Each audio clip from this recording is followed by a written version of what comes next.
Welcome or welcome back to Solidarity on the Bench, a podcast for 20-somethings by a 20-something. I'm your host, Katie Yu, and on this podcast, we talk about everything and anything with a focus on mental health and personal well-being. New episodes every Tuesday at 11 a.m. PST. I am joined here today with Madeline Johnson. So she is, oh my gosh, like a social media content creation superstar. I want to say you're a UGC creator. You have about 500,000 on Instagram, and we just kind of talked about you're starting a podcast. You now have like a creative agency. You're just kind of a social media superstar out here. So, Madeline, I'm so excited for you to be on the podcast today. Thank you so much for joining.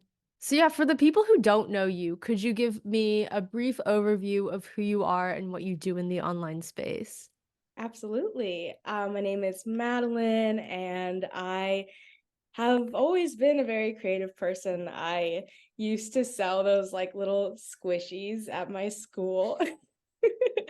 I've always loved scrapbooking and just kind of expressing myself creatively. So when I was younger and social media started to become really popular, it was this very exciting thing for me because I just realized that there was this place where you can just kind of like scream your feelings basically and find people who, you could connect with just by putting something out there.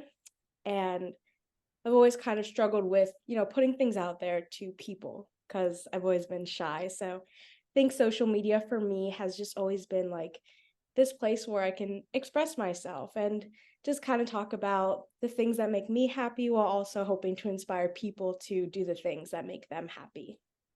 Well, I have to say, I love a lot of your recent content, like all of the travel things.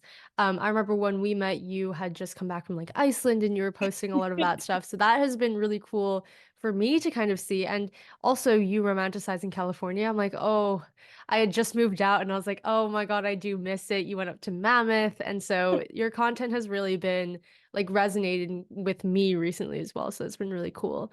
But how old were you when you started Instagram and how old are you now?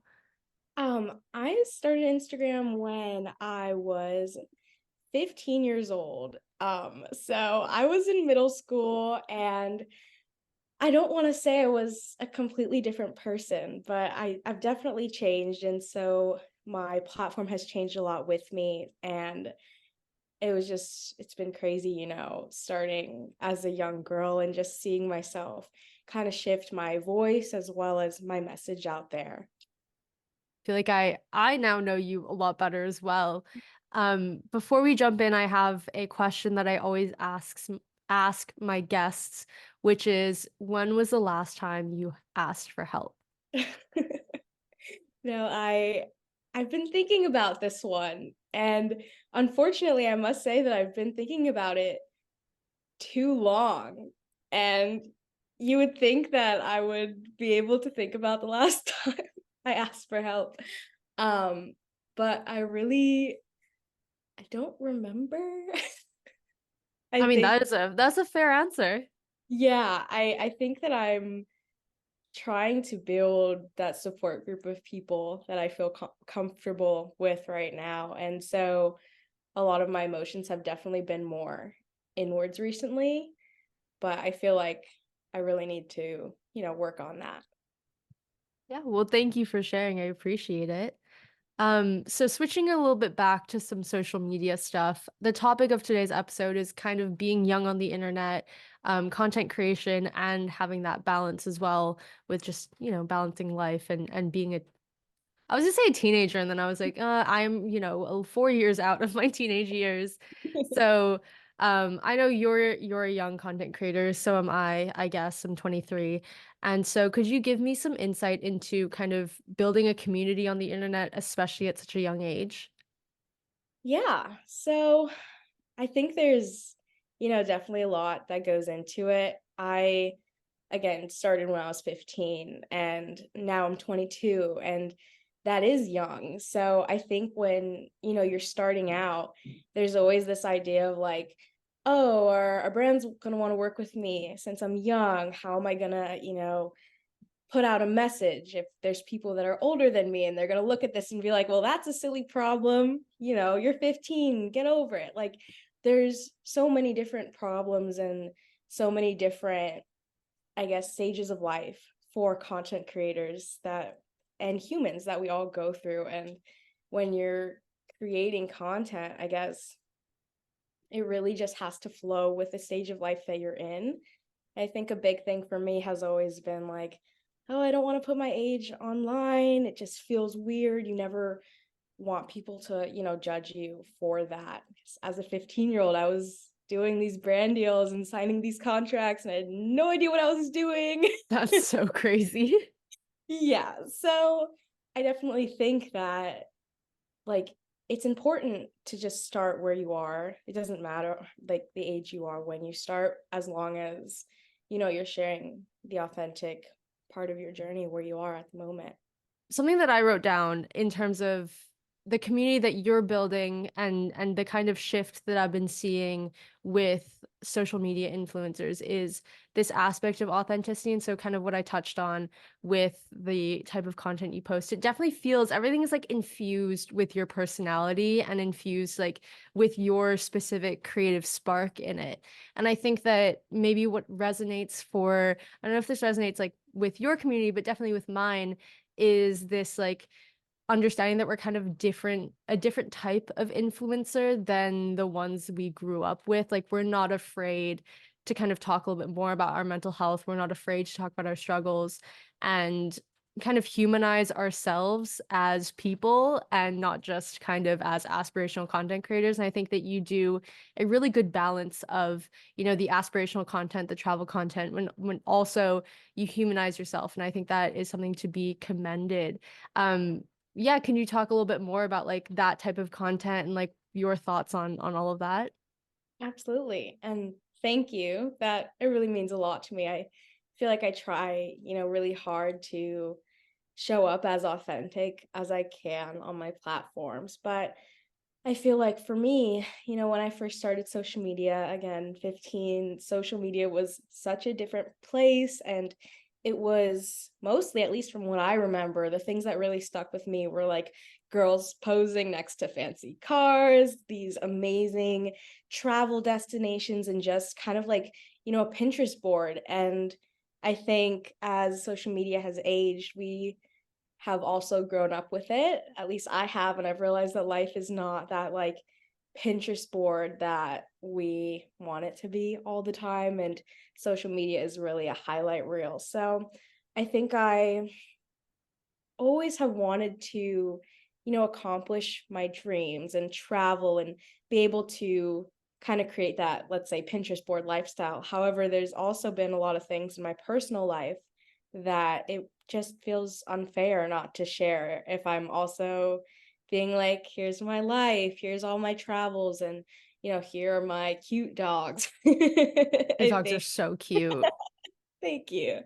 I just feel there's, so much more to life, and all of those things are great. But at the end of the day, like, if you're not sharing the parts of you that you don't necessarily want everyone to see, the parts of you that are more vulnerable, the parts of you that make you human, what kind of connection can you really have with your audience? And what kind of influence can you really make on them besides telling them to buy new products or to travel to new places? Like, sure, those can make their life great, but if you can really tap into the thing that makes you and everyone else human, I feel like your social media will actually be something impactful for others. So Yes, 100%. And you were kind of talking about like how when you were 15 and we were probably 15 around the same age, like 2015-ish. Um, I'm thinking like Alexis Ren and like Jay Alvarez and like the yes. Brandy Melville type of, you know, skinny Pinterest girls that are like doing things in Fiji and the Bahamas and they're making life look so gorgeous. And, we didn't understand, I think, at the beginning of social media, like that what they're selling is a lifestyle and if you're not buying into anything like you are kind of the product and your insecurities are what they're going to prey on. And what I love about kind of your page is like it feels very safe and it feels kind of very very very far removed in the best way possible from what we saw as young teenagers. Thank you. And I also want to say, like, something that really sticks with me when, I'm posting on my page and doing my travels. I think, when we were younger, we would see all this content. And even now, like you can see just these luxurious videos and just compare yourself and think like, wow, this person is almost like above human level. Like, what is this person and how are they so perfect? How is everything in their life so perfect? Like, it kind of disconnects you from being able to even have that aspiration to, like travel or be in a way similar to that person. Like, when I look at content, I want to be able to, create a goal for myself out of it sometimes. If I see something online, I'm like, wow, I'd love to visit that place. But I would never want my content to come across as like, wow, she's so perfect. How does she do that? I could never, like you Mhm. really want to use social media as a place to allow everyone to have those dreams and instead of coming across as someone who has like the most unrealistic life ever. Yeah, I hear you. And kind of talking about like your travels, and I know that sometimes you travel like with brands, for brands, to create content for brands, etc. So as a lifestyle creator, are there any things that you do specifically to like separate your life and content in your mind? Hmm, it's a tough one. I think that I'm definitely still learning how to balance that. There's a term that a lot of creators or social media, let's say managers or consultants like to use. It's called everything is content. So Mhm. you're basically teaching the creator that every single aspect of their life is something that needs to be captured, cultivated, and shared. And I think that I definitely, struggle to go to like a cute coffee shop without taking pictures, creating content and sharing that. And so I think a part of that is passion and another part of that is just fear of not being productive. But at the end of the day, I have been considering getting one of those little boxes that you put your phone in. They have like little safes The that you. like the lock boxes that like you can't open for like a couple of hours. Yep. I would really like to be more present and appreciate things without always turning to my phone to capture the moment. I think it's a beautiful thing, but sometimes it can feel stressful. And if you turn a beautiful moment into something stressful and something work focused, it kind of dampens the moment a bit. So definitely need one of those boxes. You can snap the picture and then you can put the phone away. But yeah. Yeah, I mean, that kind of goes into one of the questions I had, which was how do you prioritize being present over capturing and recording content? And I know you don't have the answers, but I'm so curious to hear your perspective because I know that like I personally have struggled with this in the past. And I just want to hear your perspective on that. Absolutely. I think that for me, a lot of my friends don't do social media. So I think one of the ways that I keep myself present is just like being around others who aren't necessarily consumers in a way or people who are not influencers and creators because I feel like when you're in a room with two creators, it's work. Like you Mm-hmm. can be friends, but you're gonna work. You're gonna work 100%. outfit, you're gonna go cute coffee shop. It's gonna be work. But hanging out with one of my friends, her name is Ali. We've been friends for like 20 years, and it's so funny because I am like, this creator and I have been for a long time, and she is just doesn't care about social media, literally hasn't posted since we were like, I don't know, 13 or 15 maybe. And hanging out with her, it's always just refreshing because we can sit in the coffee shop and just talk and relax and it never matters the aesthetic of the place we're going to, what we're wearing. It's just this chill hangout session between two girls. And I think that that's something that's helped me a lot, just having friends who are also not creators. While you were talking, I was kind of like nodding along. I was like, I see that as well. And like I see how I've kind of implemented that into my life as well without even thinking about it. I think another strategy that I would offer up is also like sometimes, when I have my friends who are friends first and also creators, who come visit me or we are hanging out together, we have like, okay, in the first 5 minutes, while the food is pretty and we're all pretty, we're gonna like take all the pictures and we're gonna get all the angles and we're gonna be those people in the cafe and we don't really care about that. And then once we finish that, we're gonna sit down and have a regular meal and like this is like our time. Or we'll do that maybe on a bigger scale of like specific days where we go out and we dress all cute and we get that content. And then sometimes it's really just for us. And so definitely like having those people, number one, who like are not content creators. I have a couple of those in my life and they're just like so far removed from our world that when I pull out my picture my phone to take a picture, they like look at me and they're like, "Okay, yeah, I guess," but like that wouldn't have been my first thought, you know?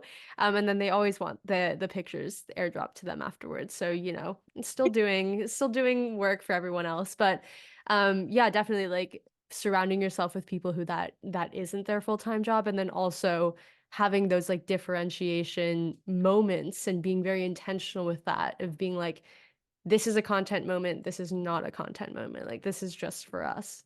Absolutely. Yeah, I love that.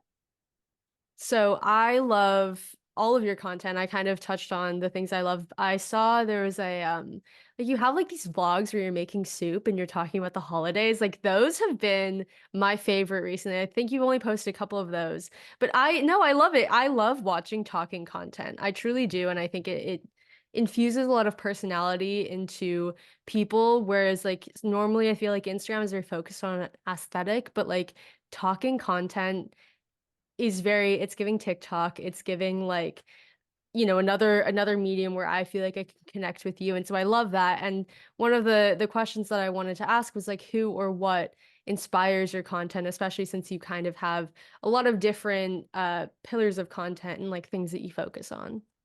Well, first I want to say thank you. That honestly means so much to me. I have been really passionate about, those cooking videos and just trying to express myself with a different form of content recently. It's been so much fun. But who inspired or what inspired my content? This is a tough one. Honestly, I want to say that I have always been a little bit of an oversharer.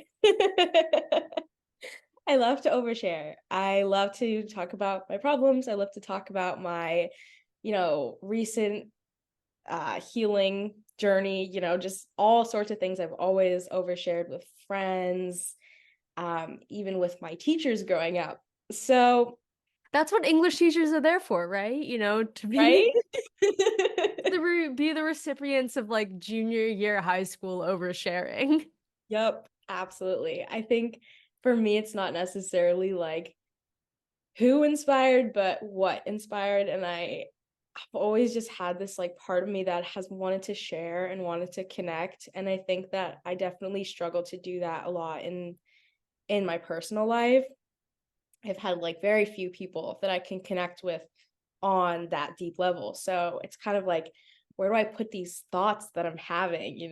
What do I do with them? And how can I actually have them make a difference? And so I think for me, like creating all these different types of content has just been a way to express myself and express what I'm feeling at the moment. And that's always just been really powerful for me emotionally. And I think it also comes across in a nice way on social media too, because you get to be a human. Yeah, absolutely. And I love kind of like we're talking about like a new wave of social media, but I love how people are just more open about what they're going through. Like we realize that social media is a highlight reel, and we're very much trying to dismantle that by talking about the hard things. And I love that you do that. But that's not the whole focus of your page because I know some people who like just talk about mental health, and I love how yours is just this is me, this is my life, and let's sprinkle in some mental health content. And so I want to bring this community questions because everyone had a lot of questions for you. So I want to make sure that I hit all of them. But one of the big ones is kind of talk about this mental health piece about being a little bit more honest with your journey on social media. And it is, how do I grapple with knowing people I know in real life will see what I put out on the internet, especially if it's mental health related. Okay, that is so funny because I was going to talk about that. Like I was thinking about that in my head. So that is definitely something that I didn't struggle with until I got into a relationship. I've never really cared about what my friends thought, never really cared about what my parents thought, what my family thought. But then I got into a relationship and I was like, okay, what are his parents gonna think? What are his siblings gonna think? What are they Mhm. all gonna think? And for me, I have definitely struggled with that. Like, I will find myself second guessing what I post, and I'm like, why am I doing this? At the end of the day, if you are building a close-knit community of people who you trust and care about you, I think that you deserve to express yourself in the most authentic way possible on social media, and whatever they think is what they think. And unfortunately, that's You're like really, looking around looking for him. yeah, I mean, it's definitely uncomfortable because sometimes you don't want everyone knowing everything, especially if they're going to bring it up in a conversation with you. Mhm. That's uncomfortable. But what's more uncomfortable to me is hiding parts of myself because I don't want the closest people in my life to find out when they're the ones who are supposed to really know anyways. Yeah. Yeah. I really resonate with that as well. I think that I was very similar with you. I didn't really care what people around me thought. I was never kind of afraid of being bullied about what I put on social media because I was like, if you're supposed to know as like my close friend, you would know already. And so what I put on social media shouldn't be um that big of a shock. And then I kind of moved to London and I have like the same thoughts of being like when people search my name up, like I'm very searchable on the internet. I have a big digital footprint. Or, when I'm looking for jobs, this is gonna be kind of some of the first things that they see about me, and that can be very scary and off-putting and daunting, but I had a conversation with my mom when I was in high school, and she was kind of concerned because obviously she's an older generation, and the older generation just doesn't get what Yeah. Gen Z is doing on the internet right now. They're like, "You guys talk a little too much about, a little too about everything that shouldn't be public." And I'm like, I see where you're coming from, right? And the big conversation was like, okay, how much do you share about your mental health and how much is that going to impact, job prospects maybe later on or people that you're meeting for the first time, that's going to be like the first things that they see about you. And I think I came to the same conclusion that you did is like I would rather put whatever I want kind of on the internet. I mean, with safety and all of that in mind, but I don't want to feel like I can't show up fully 100%. And if I have a thought about what I want to share and I kind of like shun myself or diminish myself and not let myself post it, I would feel weird kind of showing up on social media knowing that I'm deliberately hiding this part of myself that I otherwise would have shared if it wasn't for that fear. And so I just kind of I don't know, I just kind of post what I want, and I think that the people in my life, especially in terms of friends, like, if you get it, you get it, and if you don't, like, that's okay. Absolutely. But, yeah, like, I also agree, it's just, like, just show up, and don't be afraid of what people are gonna say, because people are gonna have opinions. Like, at the end of the day, everyone's gonna have an opinion on what you're doing. The opinion that matters is the one that you have of yourself, and then the one that, the people that you care about have of you, and that's all. Those are all the opinions you should care about. Absolutely. I'm also gonna add that for me, this year has been one of the years where I've been the most vulnerable online.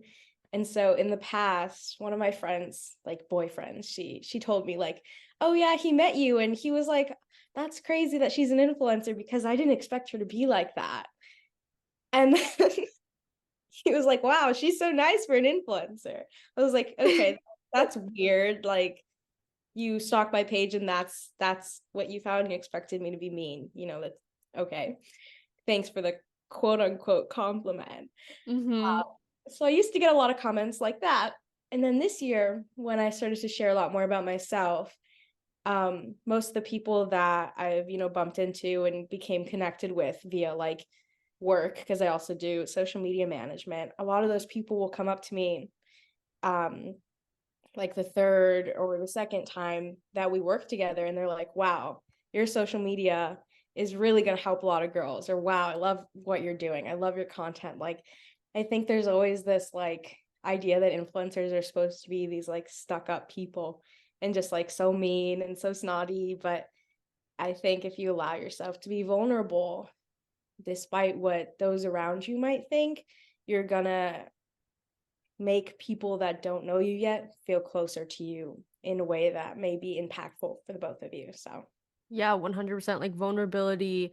Um, oh my God, there's a phrase and I'm completely blanking on the word. But like if you're vulnerable, then the people around you are going to be want to be vulnerable back. And I think that's how you kind of create those deep, meaningful connections that we're always seeking is like as humans, we just want to connect with each other. And so one person has to be vulnerable first. Why not you, you know? And going back to what you were saying about like influencers being stuck up, I think the funniest part is now that I've moved, I'm meeting a lot of new people and like my friends are introducing me to their friends. And I always joke that they should start off with the tagline, oh, she's an influencer from LA, because then they like will see what I do and then they'll meet me and they're like, oh, you're like not as bad as I thought. But I was like, let's put them like really high, nasty expectations and let's smash all of them because, influencer just has like such a negative connotation. That's why I never really kind of call myself an influencer, like a creator, maybe, but just someone who accidentally kind of blew up on the internet. And yeah, I hear that is like people just assume that you're gonna be nasty, but then they see what you do and then it incites them to also be vulnerable with you and feel like they can be comfortable with you right off the bat.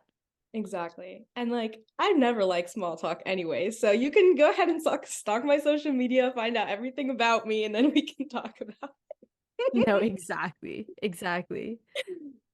So this is kind of funny because I think both of us have been creating content since we were young. I actually started on Instagram when I was 11, but I wouldn't say that I like started on Instagram at 11. Like, who actually posts any influencer type things in 2011? I think the platform started around then, right? So I've been posting kind of for a while, and I know you have as well. But someone asked, how do you start creating content when it feels like you're years behind the people who have been content creating since we were in middle school? Hmm. You know, something for me that helped with this, I think even when I was 15, there was a whole bunch of established quote unquote influencers.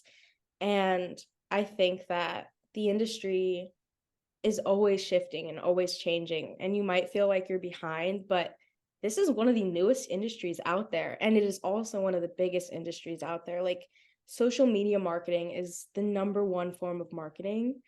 And so there's no such thing as being too late to something that is still a baby, first.